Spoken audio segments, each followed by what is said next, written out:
Where are you going tonight, Mom? I'm gonna go watch the execution.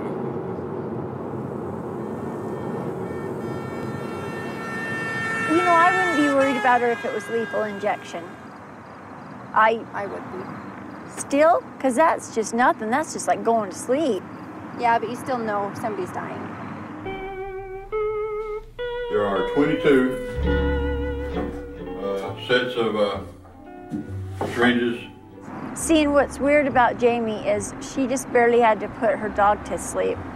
The syringes are tested in line and administered one by one. I think that if that hadn't happened, if Deja was still here, I think Jamie would be I'd be more comfortable with it. Each syringe is 50 cc's of the chemical drug and takes about 8 minutes. We call them monsters, garbage, scum, filth, vermin, trash. We dehumanize them. So to kill them is not to kill a person. So using the death penalty is not seen as being violent.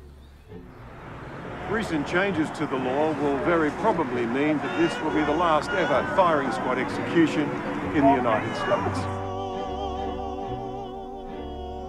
It has been one that has been done with absolute dignity and reverence for human life.